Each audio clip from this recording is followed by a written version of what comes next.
Choosing to strive for excellence instead of perfection is something that I have to work on in my personal life and my business life every single day. Because as my quote said, you don't have to be perfect to be amazing. It's something that I have learned and I stand by. This community would not have started. My business would not have launched if I had played into the traits of my perfectionism, which is ingrained in me. And I understand and I know these sides of me now. You know, I wouldn't do a video if my hair wasn't perfect, if the lighting wasn't perfect, if the whole scenario was not perfect. I wouldn't execute a plan until I had rewritten it and rehashed it. And, you know, I would have never even gotten started. And where would that get me? Does that get me closer to my goal or further away from where I really want to be? So ask yourself this one question. This is my key tip on this. What is the most important thing? That we begin. And the other thing that I found in business where perfectionism plays in is that you have a plan and you want to execute it and you want it to be perfect. Well, nothing ever really goes to plan, does it? Think about your life. Think about the things that you have learned, the things that you've tried, the things that you've done. Nothing will ever 100% go to plan. And also in terms of business, when you're looking at your customers, your clients, if you're in network marketing, your prospects, the people that you're wanting to join your team, if you are only showing them how perfect you are at everything that you do, you become unrelatable. They feel like they don't have a deepest connection with you. And I know this because this has happened to me and I've made this mistake in my personal business. You become unauthentic because they feel like they can't connect with you. They feel like that they can't ever be as perfect as you are. And so therefore then they start to wonder about themselves, being able to do what you do. So again, ask yourself, what is the most important thing?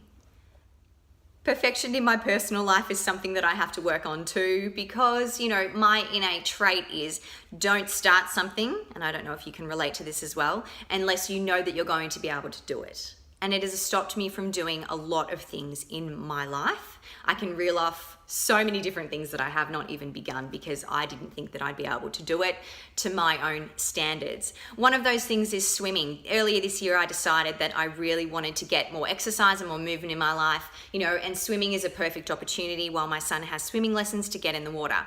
I've seen people complaining recently on Instagram at how uncomfortable it is getting into that gym for the first time. You know, when you decide you want to start exercise, well, man, oh my gosh, try swimming. Being in a bathing suit, walking onto the pool deck and flailing around trying to swim in the beginner's lane is pretty hard. But you know, at the end of the day, I ask myself, what is the most important thing? That I'm moving, that I've taken action.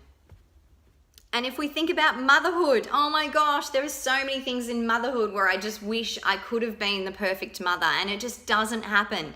When you're pregnant, your birthing plan, as if anything ever goes to plan. Your children, when they're growing up, you know, Ethan was a toddler. He didn't walk until he was 22 months old. I mean, he was talking by the time he was 12 months in full sentences. Like, I looked at him and was like, oh, fretting and worrying and, you know, comparing him to other people.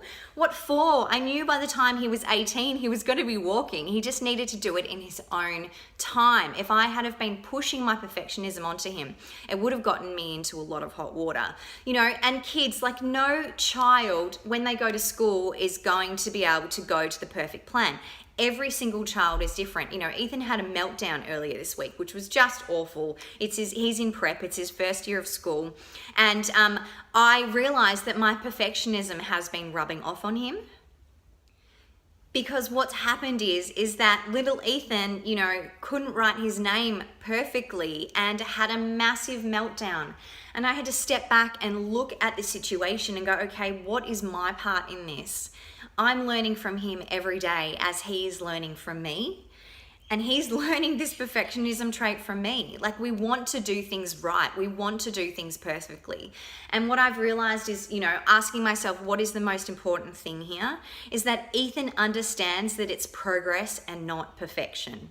That Ethan understands and he can see, you know, that Ben, my husband, and I can also make mistakes. So we have now taken action to be able to show him, explain to him when we do make mistakes so that he knows that it's normal.